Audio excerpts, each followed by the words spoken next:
Assalamualaikum warahmatullahi wabarakatuh. Halo semuanya, kembali lagi di channel Malam Misteri. Untuk cerita kali ini, ada sebuah kisah yang sangat menarik sekali. Sebuah cerita dengan judul Tumbal Pesugihan Rumah Makan Bu Siti.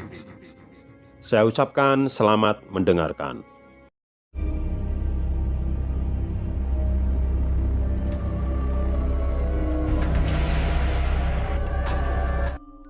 Saat ini, aku sedang berjalan bersama seorang temanku yang bernama Bima. Kami baru saja pulang bertaksiah atau melayat kawan kami yang baru saja meninggal dunia.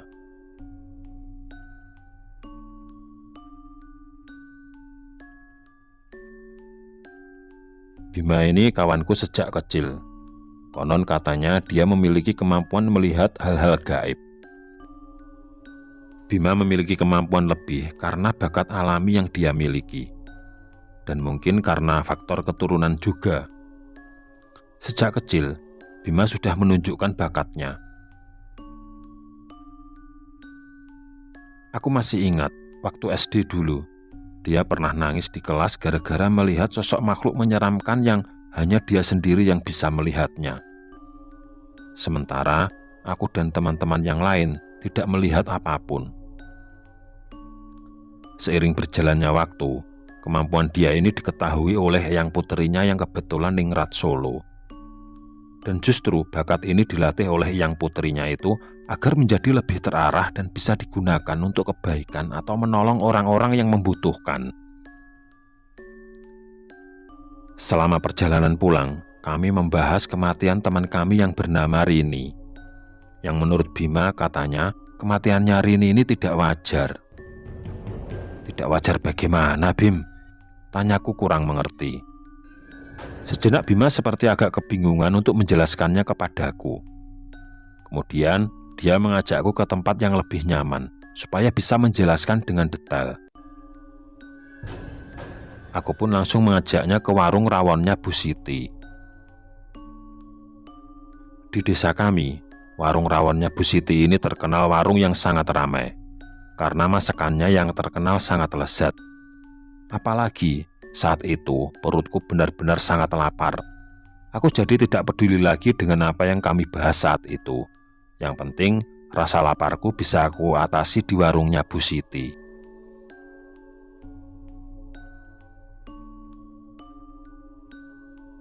Di warung rawonnya Bu Siti ini, aku segera mencari meja dan memesan rawon. Namun tiba-tiba Bima menunjukkan ekspresi yang tidak biasa. Dia nampak jijik. Maklum, Bima ini kan kuliah dan kerja di luar negeri. Jadi, menurut perkiraanku, dia mungkin jijik karena melihat tempat yang ramai dan pegawainya keteteran merapikan meja atau sisa-sisa makanan yang jatuh ke lantai. Aku segera memesan rawon sapi berikut minuman. Namun, anehnya, Bima tidak mau pesan makanan dan minuman apapun. Dari kejadian itu aku mulai curiga dan aku sempat menanyakan, apakah dia sakit atau gak selera makan. Bima tidak menjawab, dia hanya tersenyum. Perutku yang sudah keroncongan mengalahkan semuanya. Aku sudah tidak mempedulikan Bima lagi. Setelah pegawai rumah makan membawakan pesanan, aku segera menghabiskan pesananku ditambah gorengan yang ada di meja. Saat aku ingin tambah satu mangkok rawon sapi lagi, tiba-tiba Bima mengucapkan semacam mantra. Sepertinya mantra dalam bahasa Jawa kuno yang aku kurang paham. Lalu dia meniupkannya ke makananku. Aneh. Ketika aku makan rawon itu, rasanya berbeda. Seperti kurang meresap bumbunya. Perutku mulai mual dan nafsu makanku tiba-tiba hilang. Bima tahu hal ini dan dia menyeletuk. Bagaimana rasanya? Enak?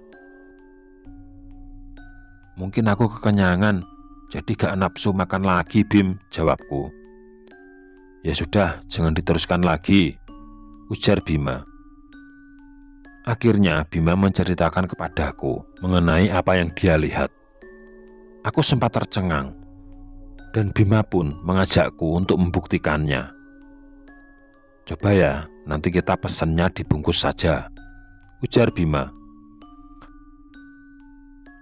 Aku segera memanggil pegawai yang ada untuk memesan rawon dan membungkusnya. Namun pegawai itu malah bilang bahwa rawonnya sudah habis. Namun tak berapa lama kemudian ada pembeli baru datang dan memesan rawon sapi, dan ternyata masih ada. Menu segera tersaji di meja sebelah kami. Aku sempat emosi, tapi Bima buru-buru mencegahnya, sembari mengajakku bergegas ke kasir. Di kasir, Bima membayar pesananku semuanya. Dan tak lupa, Bima memesan rawon sapi untuk dibungkus. Kebetulan persis di dekat kasir ada kuali berisi rawon sapi yang masih penuh. Namun lagi-lagi penjaga kasir bilang, "Maaf, rawonnya habis." Lah, aku heran. "Itu sotonya di kuali masih banyak, Mas," ujarku. Aku sempat berdebat dengan penjaga kasir. Namun, si penjaga kasir hanya menunduk saja, tidak menjawab sepatah kata pun. Aku segera mengajak Bima keluar dari warung itu. Aku benar-benar jengkel. Namun, setibanya di luar, aku langsung mual-mual tidak karuan. Ternyata benar apa yang dikatakan Bima. Warung rawon Bu Siti ini menggunakan bantuan makhluk halus agar banyak pembelinya. Menurut Bima, di dalam rawon itu banyak makhluk halus berwajah menjijikkan. Ada wanita berambut gimbal, juga ada anak-anak kecil yang hanya memakai celana dalam dan telinganya mencuat ke atas. Ada lagi makhluk berlidah panjang dengan air liur yang menetes-netes dari mulutnya. Dan ada pula sosok hantu pocong dengan darah menetes dari sekujur tubuhnya. Semua makhluk halus itu memiliki kegiatan yang sama, yaitu meludahi hidangan yang tersaji di meja dengan ludah mereka. Namun ada satu hal yang menjadi pantangan pesugihan ini, yaitu pesanan makanan tidak boleh dibawa pulang. Karena makhluk halus piaraan pemilik rumah makan hanya bisa bekerja pada menu makanan yang terhidang di meja dan langsung disantap saat itu juga. Dan yang lebih mengejutkan lagi, Bima juga memberitahukan kalau dia juga sempat melihat arwah Rini juga berada di situ. Dan dia seperti dipaksa untuk meludahi semua makanan di warungnya Bu Siti. Menurut perkiraan Bima, Rini menjadi tumbal pesugihan warung rawonnya Bu Siti.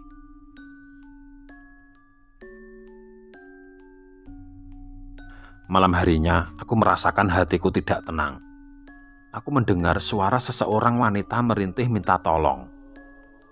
Lantas, aku bergegas keluar rumah. Tetapi kenyataannya saat pintu terbuka, keadaan di luar tampak hening begitu saja. Begitupun rumahku yang tampak sepi. Tanpa berpikir panjang, aku berbalik masuk ke dalam kamar. Aku melihat sesosok wanita memakai gaun putih, mukanya sangat pucat. Ternyata itu adalah sosok arwahnya Rini yang berdiri tepat di hadapanku. Aku lihat lehernya nyaris putus, membuat kepalanya miring ke samping dan matanya melotot. Melihat pemandangan itu membuat sekujur tubuhku menjadi kaku. Dan seketika itu juga aku langsung jatuh pingsan. Keesokan paginya aku dibangunkan oleh ibuku dan aku menceritakan kejadian yang aku alami tadi malam. Mendengar ceritaku, ibuku juga tampak merinding ketakutan. Dan di malam harinya, hal mengerikan pun terjadi lagi. Kali ini, aku dan ibuku mendengar seorang wanita merintih meminta tolong. Lantas aku dan ibuku saling pandang. Meski samar-samar, tetapi aku masih hafal suara siapa itu. Kemudian ibuku menarikku ke kamar. dan kami pun menutup telinga kami rapat-rapat, sebab suara itu terdengar mendekat. Hingga beberapa menit suara rintihan itu tak terdengar lagi. Dan akhirnya kami pun bisa bernapas lega.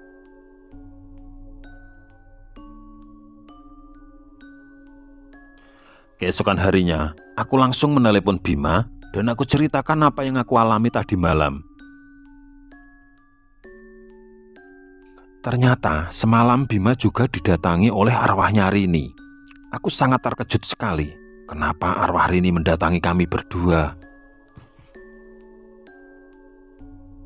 Namun, menurut Bima sepertinya Rini meminta pertolongan kepada kami. Akhirnya, aku dan Bima sepakat untuk meminta bantuan eyang putrinya Bima yang ada di Solo. Sore harinya, aku dan Bima berangkat ke Solo untuk menjemput eyang putri. Kami berdua akhirnya menginap di rumah eyang putrinya Bima. Di situ, aku ceritakan semua pengalamanku, dan Bima pun juga menceritakan semua pengalamannya dan semua hal tentang warungnya Bu Siti, dia juga ceritakan. Mendengar cerita itu, eyang putrinya Bima berkata, "Baiklah kalau begitu. Kalau aku lihat dari cerita kalian berdua, sepertinya warung Bu Siti ini memang tidak boleh dibiarkan. Kita harus menyudahi semua ritual pesugihan yang dilakukan warung ini. Karena ini sangat berbahaya bagi orang-orang sekitarnya. Sebab ritual ini akan terus memakan tumbal," kata eyang putri panjang lebar. Keesokan harinya, kami bertiga pulang ke rumahnya Bima.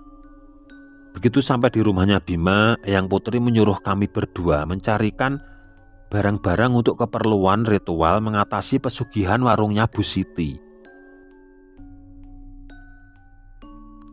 Eyang putri menyuruh kami mencari 1 kantong kemenyan, beberapa kertas rokok, dan 3 buah gunting yang terbuat dari besi secara keseluruhan. Jadi bukan gunting yang pegangannya ada plastiknya atau gunting yang pegangannya bercampur plastik. Intinya guntingnya 100% harus terbuat dari besi. Walaupun aku dan Bima agak heran dengan barang-barang itu, namun kami tetap menuruti permintaan eyang putri tanpa bertanya apapun. Karena kami berdua percaya kalau eyang putri pasti sudah merencanakan semua ini dengan matang.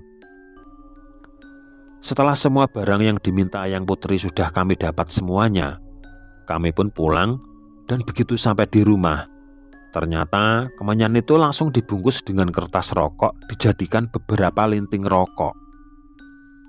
Beberapa rokok kemenyan yang sudah jadi itu kemudian dikumpulkan jadi satu dengan 3 gunting besi. Kemudian barang-barang itu ditaruh di dalam sebuah kuali yang terbuat dari tanah liat.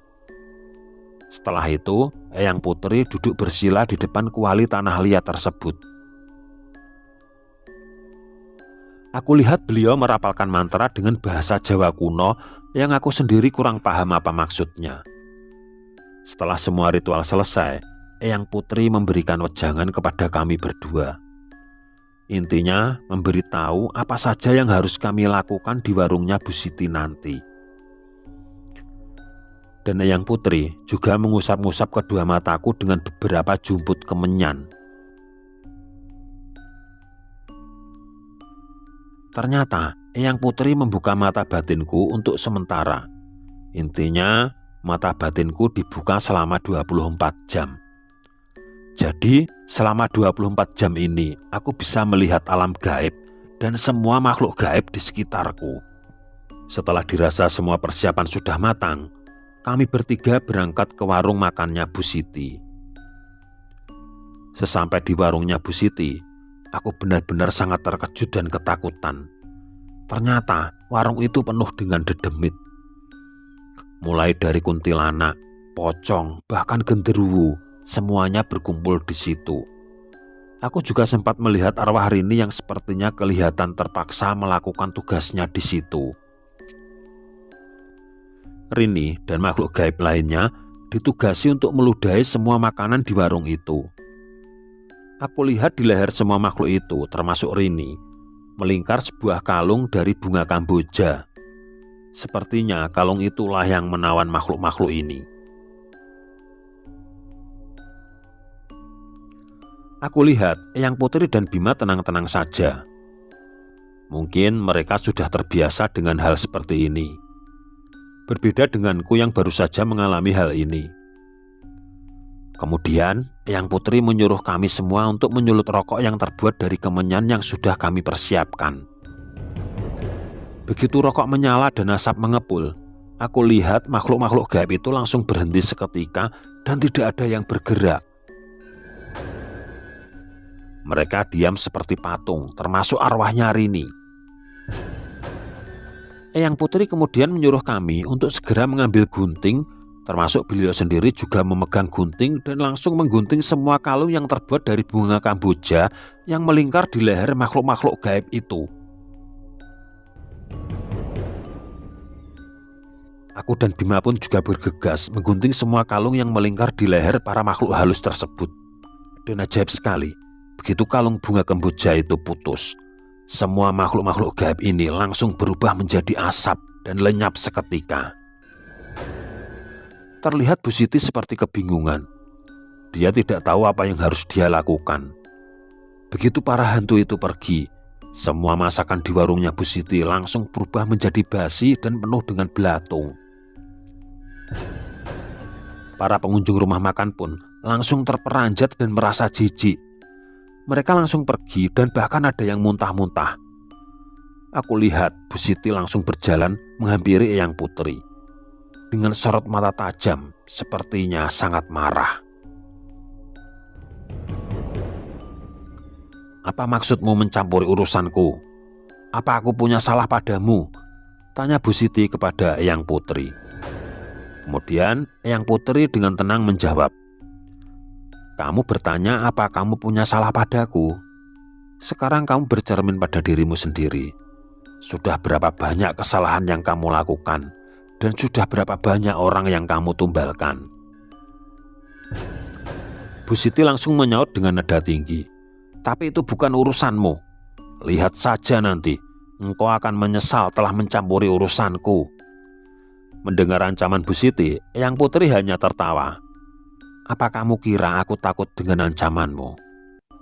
"Bima, Andri, ayo kita pulang," kata Eyang Putri mengajak kami berdua pergi dari tempat itu. Sesampai di rumah, aku dan Bima dengan rasa khawatir berkata kepada Eyang Putri, "Eyang, tadi aku lihat, sepertinya ancaman Bu Siti tidak main-main, Eyang." Dengan tenang, Eyang Putri pun menjawab, "Sudahlah, kalian tidak perlu takut. Selama kita berada di pihak yang benar, Yang Maha Kuasa pasti akan melindungi kita." Untuk menjaga hal yang tidak diinginkan, Eyang Putri menyuruh aku dan Bima untuk mencari bambu kuning. Akhirnya didapatkan 2 lonjor bambu kuning yang setelah kami potong-potong menjadi 3 buah tongkat. Malam harinya, aku terpaksa menginap di rumahnya Bima. Dan sesuai perkiraan kami, memang ternyata Bu Siti tidak tinggal diam. Tepat tengah malam, kami mendengar suara langkah kaki bergemuruh. Aku, Bima, dan Eyang Putri bergegas mengintip dari jendela. Aku lihat ada beberapa sosok makhluk mengangkat 2 buah keranda. Masing-masing dari keranda diangkat oleh 4 setan pocong.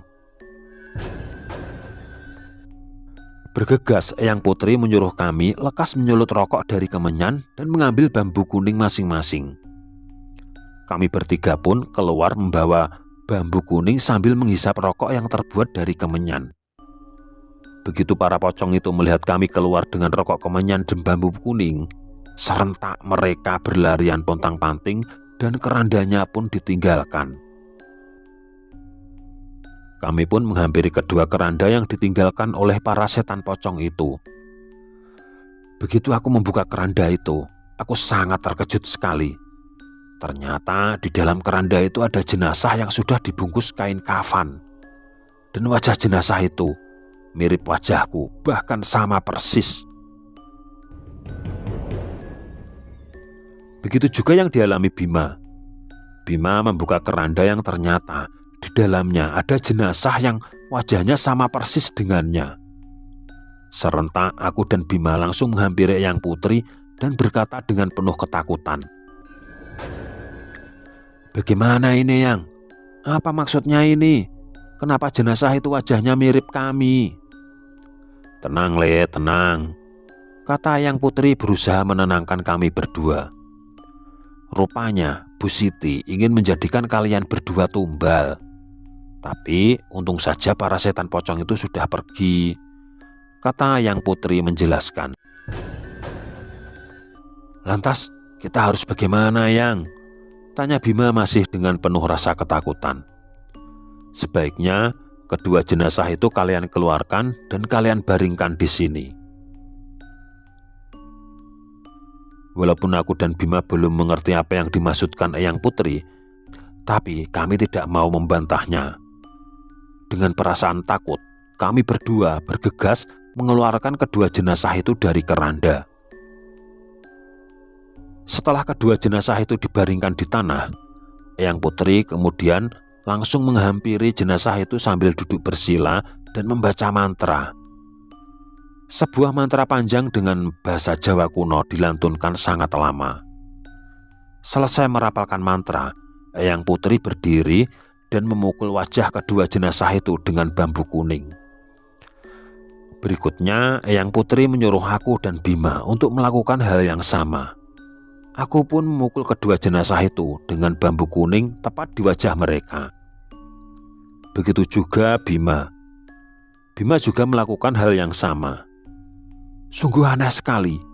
Beberapa saat kemudian wajah kedua jenazah itu berubah menjadi wajahnya Bu Siti dan suaminya.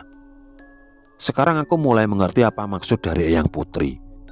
Ternyata Eyang Putri menukar tumbal yang seharusnya aku dan Bima ditukar dengan nyawanya Bu Siti dan suaminya. Bergegas kami pun meninggalkan semua itu. Kami tidak peduli dengan dua keranda dan jenazah yang sedang tergeletak di tanah itu. Dan keesokan paginya aku lihat ternyata dua keranda dan dua jenazah itu sudah lenyap. Beberapa saat kemudian kami mendengar suara speaker dari masjid yang mengumumkan ada orang yang meninggal dunia. Ternyata yang meninggal dunia adalah Bu Siti dan suaminya. Kami bertiga bergegas pergi ke rumahnya Bu Siti untuk bertaksiah. Sampai di tempatnya Bu Siti, kami mendengar banyak orang-orang yang membicarakan kematian sepasang suami istri ini yang kelihatannya kematiannya tidak wajar.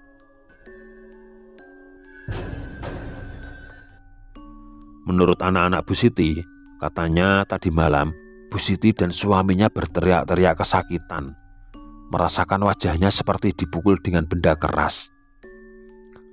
Aku jadi berpikir, jangan-jangan itu waktu aku dan Bima memukul wajah jenazah tadi malam dengan bambu kuning. Sepulang dari taksiah, aku dan Bima kembali bertanya kepada Eyang Putri apa yang sebenarnya terjadi. Dan sesuai dengan perkiraan kami, Eyang Putri mengatakan kalau aku dan Bima yang seharusnya jadi tumbal telah digantikan oleh Bu Siti dan suaminya. Pada malam harinya, aku dan Bima didatangi arwahnya Rini.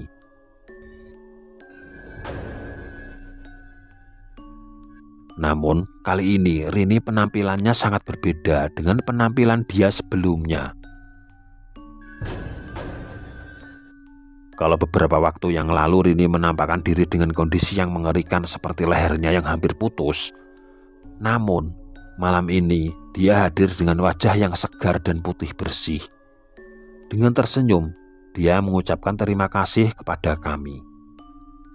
Menurut Eyang Putri, kemungkinan besar arwah Rini sudah tentram di alam sana. Sekian untuk kisah kali ini. Bagaimana menurut kalian tentang kisah ini? Tulis komentar kalian di kolom komentar. Dan semoga apa yang sudah saya sampaikan dalam kisah ini dapat dijadikan pembelajaran untuk kita semua. Jangan lupa komen, like, dan subscribe. Sekian dan terima kasih, semoga bermanfaat. Wassalamualaikum warahmatullahi wabarakatuh.